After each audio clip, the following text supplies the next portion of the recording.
So I'm not anywhere near done, but this is what I've been working on, making moss poles like crazy. What I'm going to end up doing is making some kind of like, almost like a black tarp behind there, that is going to be a waterproof tarp. And then I'm going to take this one out and do something different and put another moss pole.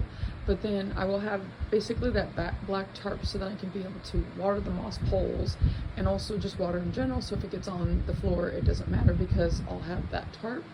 But yeah, I mean, I've got a lot more to go, but this is just the progress that I have made. And this is the other section. You guys can kind of see that there are lots of plants in here. These were kind of the plants that were just, I had outside. I wasn't really taking care of them, wasn't really doing a ton with them, but I decided, you know what, I'm gonna start giving them the love that they need.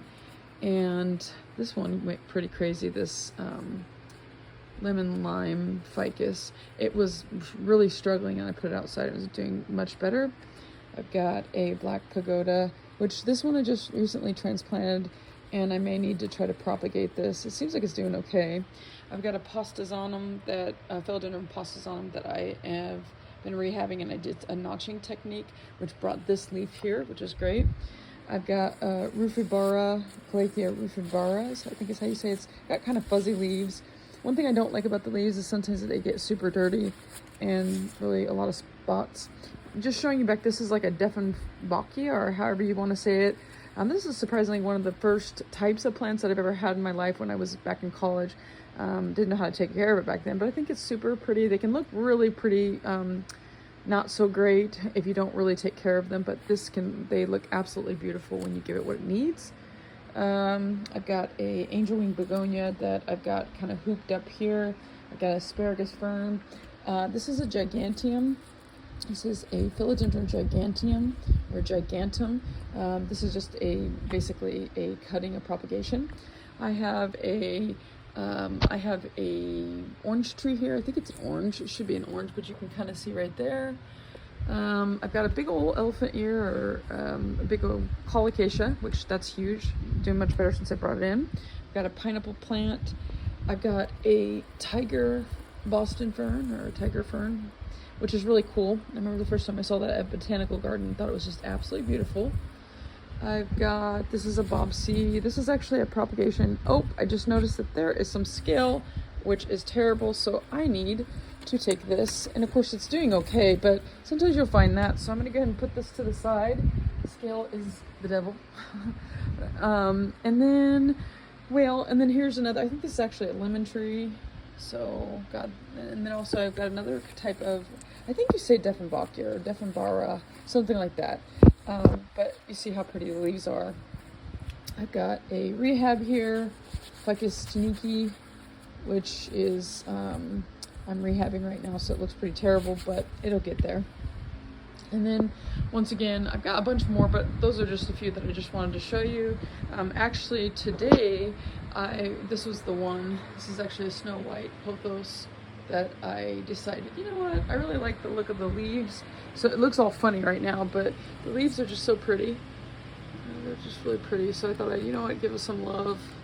Not giving it the love that it deserves. But isn't that pretty? The pothos they really look neat on moss poles. So, and then I've got a big old Bob C here. And I've got a ring of fire that I'm putting out here. I gotta fix that though. I've got a bipinifolium.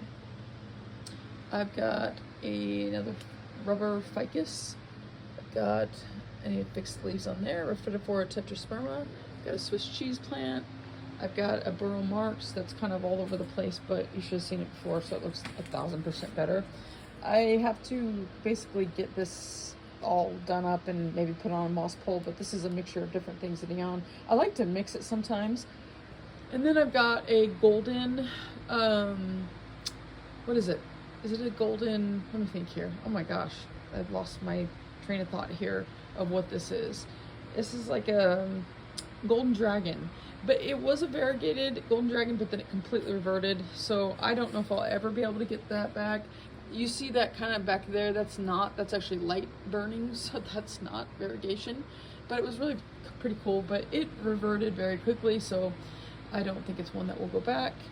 And then I got a Cebu Blue, which I'm going to, they're really pretty when you get them on a moss pole. This is just what I had at one point that I put on the hoop, so that's what it is. Got another pothos over there that we'll see how that does.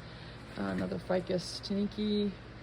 I've got a Bougainvillea. So yeah, there's a lot of work that needs to be done, but surprisingly or amazingly, I've done, or whatever you want to say, surprisingly, amazingly, I have done a lot of, believe it or not, I've done a lot of work in here.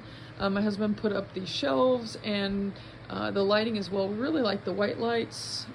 We've got a yellow one over there that we're kind of testing out. But really we want to make this pretty crazy. We want to make it a tropical jungle, and it's getting there. It's got a lot of work. This is not my main plant room, but this is definitely one I wanted to share with you and kind of just show you the progress. You see all those moss poles. That's what I've been working on. Just so tired of making moss poles, but it's fun at the same time. So all right, well, go ahead and subscribe if you like these kind of videos, and I will keep you guys updated on my progress in this plant area here.